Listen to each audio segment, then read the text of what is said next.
Eksplanasi adalah sebuah teks yang berisi tentang proses mengapa dan bagaimana suatu kejadian-kejadian alam, sosial, budaya, ilmu pengetahuan, dan lainnya dapat terjadi. Suatu kejadian, baik itu kejadian alam maupun kejadian sosial yang terjadi di sekitar kita, selalu memiliki hubungan sebab akibat dan proses. Teks eksplanasi bertujuan untuk menjelaskan secara jelas mengenai proses yang terjadi pada suatu fenomena. Teks eksplanasi juga memberikan alasan penyebab peristiwa itu dapat terjadi dengan bahasa yang sederhana dan mudah dimengerti oleh para pembaca. Yaitu the types of explanation text. There are two types of explanation text, and the first type is sequential explanation text. Teks ini menjelaskan tentang suatu proses berdasarkan urutan dan waktu.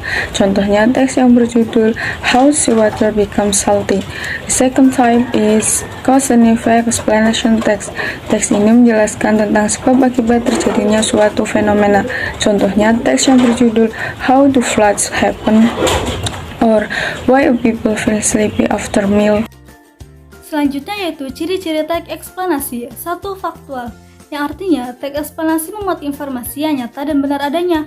2. Bersifat keilmuan, teks eksplanasi membahas fenomena yang berhubungan dengan ilmu pengetahuan, misalnya gempa bumi yang dikaitkan dengan ilmu geografi, atau aksi demonstrasi yang dibahas dari sudut pandang ilmu sosiologi. 3. Informatif, teks eksplanasi bertujuan untuk memberikan informasi tanpa mempengaruhi pembaca. Ingat, teks eksplanasi hanya menjelaskan proses terjadinya suatu kejadian, bukan untuk membujuk siapapun. Selanjutnya adalah kaidah kebahasaan. Kaidah kebahasaan terbagi menjadi 5. 1. The using of simple present tense. Simple present tense digunakan untuk menyatakan fakta atau kebenaran umum, general truth, kebiasaan, habitual action, atau kejadian yang terjadi pada saat ini, present. 2.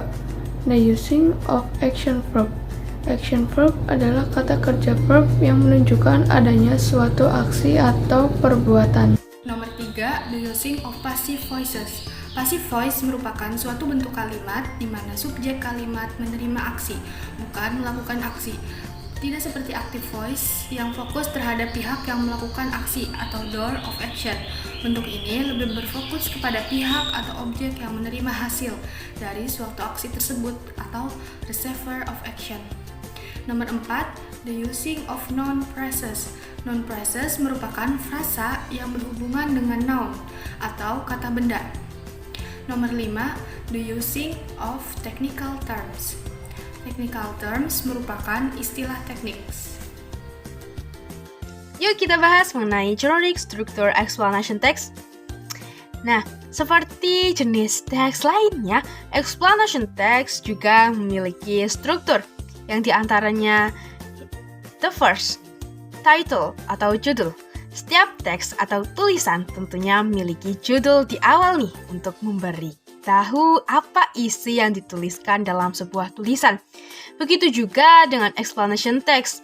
Saat memberikan judul untuk explanation text, kita tidak perlu bertele-tele. Langsung saja menuliskan apa yang sesuai dengan isi tulisannya. Misalnya, what causes a flood? Nah, the second, pertanyaan pembuka. Explanation text memiliki tujuan penulisan yang tentu saja harus memberikan informasi valid dan bersifat fakta kepada para pembaca. Dengan begitu, pernyataan pembuka yang sangat kuat perlu disisipkan di dalam tulisan. Akan lebih baik jika penulis menyertakan bukti penelitian sebelumnya, seperti jurnal atau artikel yang memang sudah diuji kebenarannya. Pada pernyataan pembuka, penulis juga bisa menuangkan identifikasi dari sebuah proses untuk dijelaskan di dalam teks. Nah, untuk menulis pernyataan pembuka, kamu bisa coba untuk fokus kepada proses dari sebuah fenomena yang ingin dijelaskan ya.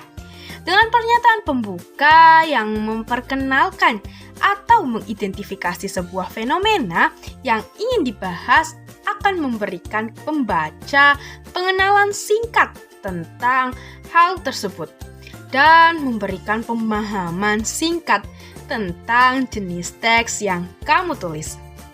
Third, sequencing. Ketika menulis sebuah tulisan, hendaknya pisahkan ke dalam beberapa bagian atau sequence ya. Tentunya kamu tidak mau bukan kalau membuat pembaca pusing membaca satu paragraf yang sangat panjang. Sambungkan paragraf dengan hubungan sebab akibat dari fenomena yang sedang ditulis. Paragraf yang dituliskan harus berurut secara logis dan menjelaskan mengapa atau bagaimana suatu hal bisa terjadi. Penjelasan yang diurut harus terdapat serangkaian kejadian, tindakan, penyebab, atau proses dari fenomena tersebut. Peristiwa yang terjadi juga dituliskan sesuai dengan urutan waktu atau penyebabnya ya. Semua ini harus dituliskan dengan rinci dan akurat. Biasanya urutan peristiwa yang ditulis akan berkembang dengan menjelaskan bagaimana peristiwa terjadi dalam periode waktu. Yang keempat, konklusi. Konklusi atau kesimpulan dituliskan ketika semua penjelasan sudah selesai ditulis. Kesimpulan yang diberikan di akhir explanation text akan memberikan kesan bahwa tulisan yang dibuat adalah valid, jelas, visual. Dalam explanation text, visual atau diagram sudah jadi hal lumrah untuk disematkan. Gambar atau visual yang diberikan berguna untuk memperjelas explanation text yang ada. Terlebih dalam teks ilmiah, diagram atau ilustrasi yang akurat sangat penting untuk mendukung explanation text.